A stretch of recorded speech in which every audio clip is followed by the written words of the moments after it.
Welcome to this week's edition of Morning Line, the USTA's weekly news magazine. I'm Paul Ramlow. And I'm Allison Conte. It all comes down to the Breeders' Crown this Saturday with 12 rich finals at Woodbine Racetrack. 7 of the 12 divisions saw elimination races this past weekend at Woodbine. The Breeders' Crown Open Pace elimination saw a pair of comeback winners, though both a bit different in nature. Always Be Mickey won his crown elim in 149-4 in just his second start of the year after taking nearly a year to recover from not one, but 2 P1 fractures in opposite hind legs. You know, he had a little problem with steering him and he had issues, but, you know, the horse never got tired. He's, like in Meadowlands Pace, he was 3 wide and finished second. You know, I mean, the whole race he was outside there. He's just a fantastic horse. And he wants to buy into the horse. Fine. Deal. Money hasn't been paid. Horse breaks his leg. He comes through with the money. With a horse with a broken leg standing in a stall. That tells you something. My personal all-time favorite, Foiled Again, won his elimination at odds of 8-1 and 150 flat to notch just his second win of the season and show his doubters that the old man's not done just yet. Now, I know it hasn't exactly been a good year for Foiled, but he's never missed a check in a crown final, so I'll keep the faith. I think he's the greatest horse I've driven. You know, he's so tough, and people should just leave him alone. That's my opinion. As far as the year he's had, he's, like I said, he's not the horse he used to be, and he's had a lot of outside pulls this year where, I had to use him hard to get in, position, because he's not a horse that's going to go like third or fourth over. That's not his type of trip, and I've had to use him pretty hard a lot of times the first quarter just to get in position, and he just can't do it anymore. The 2-3 moves in the race. Tonight it was perfect. I had to, didn't have to use him. Was set third and come first up the way he likes it. There were no eliminations for the Open Trot last weekend, but an elite field of 7, including 2-time crown champion Be a Magician, will head to the post in race 11 on Saturday. Trained by Richard Nifty Norman, the daughter of Stallion Cadabra out of the mare Beehive, has won 41 of 62 lifetime races and earned $3.62 million. She was the horse of the year in both the U.S. and Canada in 2013. Be a Magician is seeking to become the first mare since Moneymaker in 1998 to win the Breeders' Crown Open Trot. Joining Be a Magician in the Open Trot are past Breeders' Crown winner Intimidate, as well as Creatine, Flanagan Memory, Goral Hanover, Master of Law, and Resolve. The Glamour division, the 3-year-old colt pacers, of course, saw Indiana's beloved Freaky Feet Pete take his fairy tale to Woodbine and one step closer to a Breeders' Crown win. He handily trounced his competition in 149-4, the co-fastest mile of the night.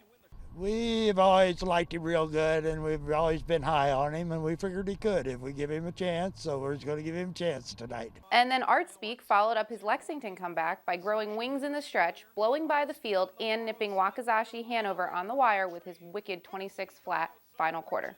He's as good right now as he's ever been, and even Scott said today he was better in 51 than even was at Lexington 47 and change. Said he had never better.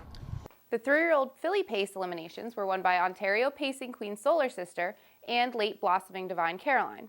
These 2 fillies have met only once before, last year in the She's a Great Lady, where they were both eclipsed by dominant 2-year-old JK She's a Lady. Solar Sister has amassed more than $500,000 racing exclusively in Canada. You decided to come first over and kind of grind your way to victory. Yeah, there wasn't much going on, like you said, to the half, and got to sit her in for 5/8 of a mile pretty much. So when I moved her, she was wanting to go, and she's just as good off the pace usually as she is up front. So I didn't want to get her in a bad spot, and it worked. It actually worked out for her. She didn't have to do a whole lot of work other than the third quarter. Joe Holloway trains both elimination winner Divine Caroline and divisional earnings leader Better Be Steppin'. And while Better Be Steppin' has been ultra consistent this year, it looks like Divine Caroline may be peaking at just the right time.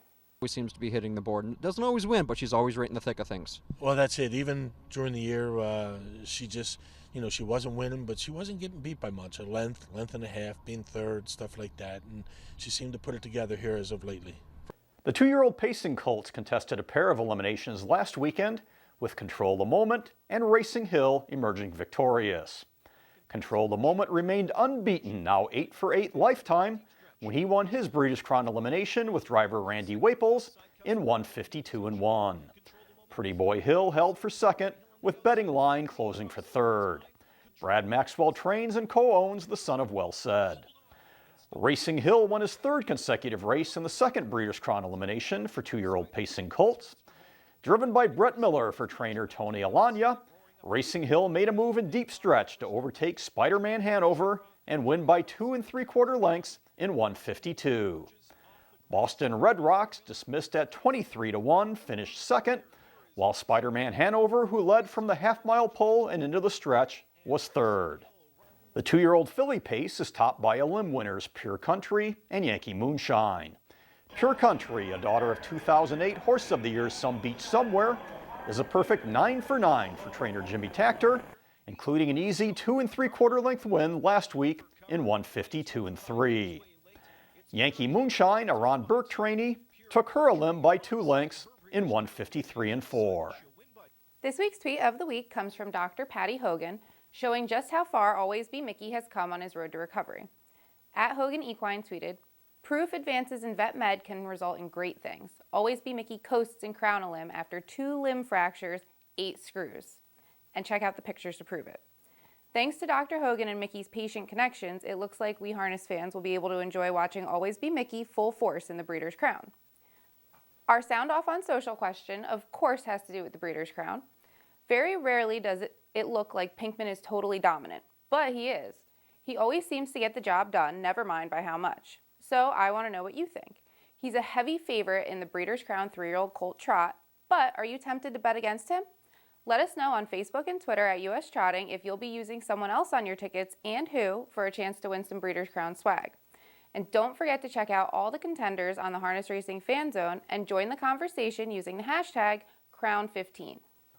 One of the most hotly contested matchups in Saturday's Breeders' Crown comes in the 3-year-old filly trot, where Mission Brief will look to revenge her loss to Wild Honey in the Kentucky Filly Futurity.